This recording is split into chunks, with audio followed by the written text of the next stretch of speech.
ગૌ સન્માન આહવાન રાષ્ટ્રીય અભિયાન અંગે ગુજરાતમાં વિવિધ શહેરોમાં નગરપાલિકા મહાનગરપાલિકાની ચૂંટણી જાહેર પ્રક્રિયા થયેલ છે, જે 28/4ના પરિણામ જાહેર કરવામાં આવશે, જેને ધ્યાનમાં રાખી ગૌ સન્માન આહવાન અભિયાનમાં ગુજરાતમાં ખૂબ મોટી સંખ્યામાં લોકો પ્રાર્થનાપત્રમાં જોડાવાના છે. અગ્રણી સંતો ગૌભક્તો દ્વારા મિટિંગ કરી ચર્ચાના અંતે ગુજરાતમાં પ્રાર્થનાપત્ર માટે તારીખ 7/5/2026ના 10 વાગે નક્કી કરવામાં આવ્યું છે.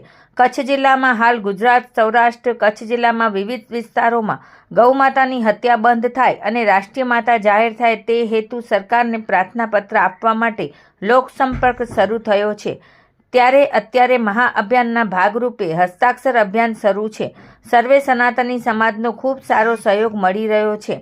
આજરોજ શાસ્ત્રી ભાગવત કથાવાચક ગૌભક્ત ધનેશ્વર મહારાજ જોશી, ગૌભક્ત દીપકભાઈ પટેલ, ભચાઉ તાલુકામાં શાસ્ત્રી અવિનાશભાઈ સાથે ગૌમાતાના સન્માન આહવાન અભિયાન માટે ગ્રામ્ય પ્રવાસ કરેલ લોકોનું પૂર્ણ સમર્થન મળી રહ્યું છે. નર્મદા પરિક્રમા રાજપીપળા ખાતે અભિયાનમાં પરિક્રમાવાસીઓ અને સંતો દ્વારા સમર્થન આપવામાં આવ્યું હતું.